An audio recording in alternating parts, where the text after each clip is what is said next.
বন্ধ শ্রমবাজার চালু করতে প্রয়োজনীয় উদ্যোগ নেয়ার নির্দেশ দিয়েছেন প্রবাসী কল্যাণ ও বৈদেশিক কর্মসংস্থান মন্ত্রী আরিফুল হক চৌধুরী।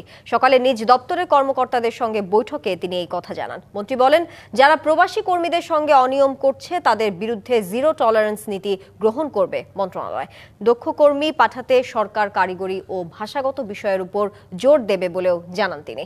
এ সময় প্রতিমন্ত্রী নুরুল হক নূর বলেন, অভিবাসন খরচ কমিয়ে বিদেশে কর্মী পাঠানোয় আরও গুরুত্ব দেওয়া হবে।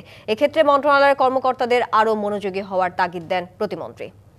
আগামী 5 মাসের মাথায় বা এই একটা টাইম দিল 5 মাস, এর মধ্যে আমরা কি কি পদক্ষেপ নেওয়া যেতে পারে এবং কি কি কাজ করা যায়, এটা কারণ আমরা সব কাজ একসঙ্গে করতে পারবো না।